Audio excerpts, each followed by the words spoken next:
إلهكم إله واحد فالذين لا يؤمنون بالآخرة قلوبهم منكرة وهم مستكبرون.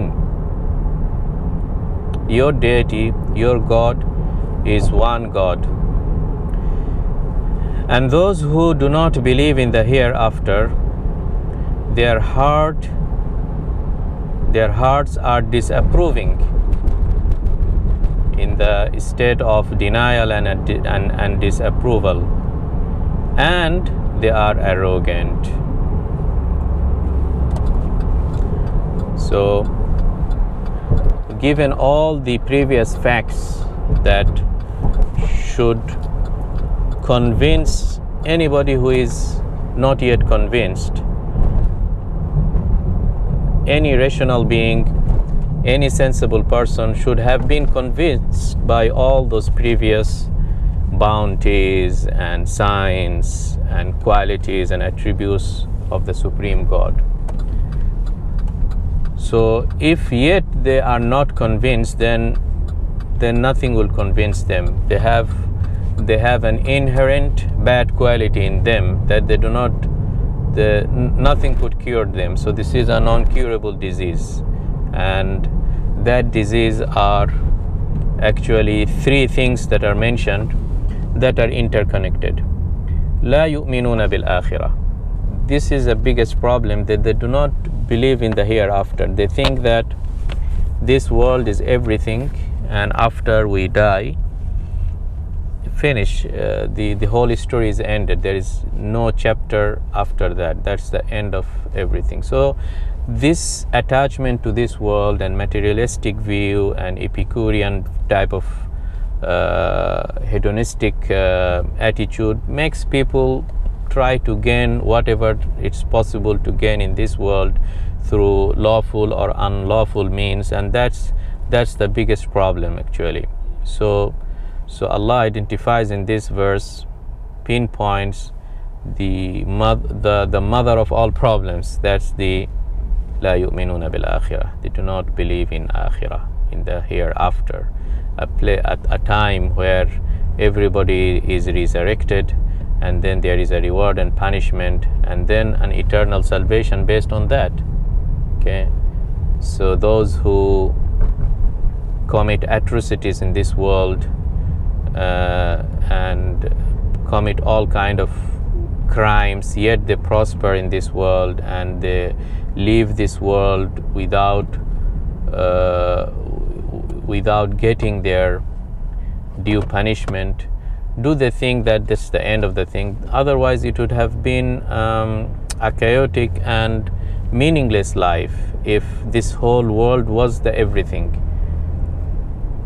Then things do not fit with the wisdom of Allah, that a tyrant gets away with his tyranny and crime, and a righteous person ends this life without achieving his objectives. So it would have been an unjust place. So that's the whole thing here, is that those who do not believe in akhirah, they see those things and pass by those things, and they do not get any lessons. So the problem is in their heart. So this is the second thing. The disbelief in akhirah creates some kind of a disease in the heart that makes those signs and all those proofs do not have any effect. It's a shield, a thick shield on the heart. That's why فَقُلُوبُهُمْ مُنْكِرَةٌ. Their heart is disapproving. Their heart disapproving to follow the right path and abandon the path they have found, perhaps their forefathers, perhaps their culture, their tradition, their whoever they consider their gurus. Okay, they find those things, leaving those things and coming under the umbrella of monotheism, under the umbrella of one true God, and worshipping Him. They find it disapproving. because of this disease in the heart. No matter how much science they are exposed to, they don't nothing benefits them. And a third disease that's again interrelated with this whole equation is the arrogance, and that's yet another big disease. The arrogance, that the biggest arrogance is that when someone is confronted with all these signs, yet he rejects it. That's the biggest arrogance in my view, and in according to this verse. Because when you are exposed with so much proof that you cannot reject or deny, yet you deny, then you have a problem, and that's the arrogance.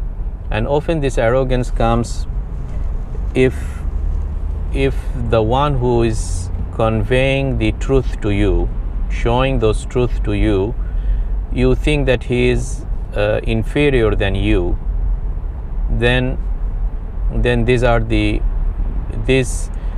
heart disease, again this munkara, qulubuhum munkara, leads to this arrogance. So for example, the Jews at the time of Prophet Muhammad, they found in their Torah and in their scripture a very clear description of Prophet Muhammad. So when they saw Prophet Muhammad in Medina after migrating, they were so much clear that this is the last prophet, that his description is written in their scriptures. Okay, but what made them reject him? What made them reject the sun in the clear day? That's the arrogance, because they thought that this last prophet would come from the branch of Isaac rather than Ishmael. So they just rejected him. So this is the biggest problem that Allah identifies in this verse. And if that was the attitude of the Jews in that time, I think this is also more or less the attitude of many of the Western cultures, who we all know after they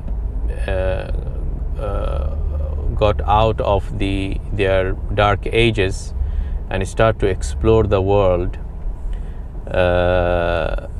they developed what is more like a Eurocentric vision and philosophy, where they considered anything that is coming out of that piece of land called Europe is a sacred thing and is the right thing. So this white Western white culture, they thought that this is everything, and anything out of it, if you go to the Oriental side or to the Africa or to the Latin America, these are all barbarian peoples, uneducated, uncivilized peoples, and it's the burden on the European culture to civilize them. And this kind of arrogance really caused many of them to reject the true religion, as the Jews before rejected anything coming from the Arabian Peninsula, and everything concentric on the land of promise. So they have rejected this clear message after coming to them. So the arrogance really is a big problem then, as it is a big problem now. And that's why anybody has a very small grain amount of arrogance doesn't deserve to have a seat and a place in Jannah, as it is mentioned in many hadith. And those who show arrogance in this world, among the leaders and presidents and all those tyrants. On the day of judgment, as it is mentioned in another hadith, their shape and their size would be smaller than ants, and they will be smashed under the foot and feet of the people. They are very insignificant. They will be very insignificant, just to the contrary of themselves appearing to the public to be very, very huge in size and influence in this world.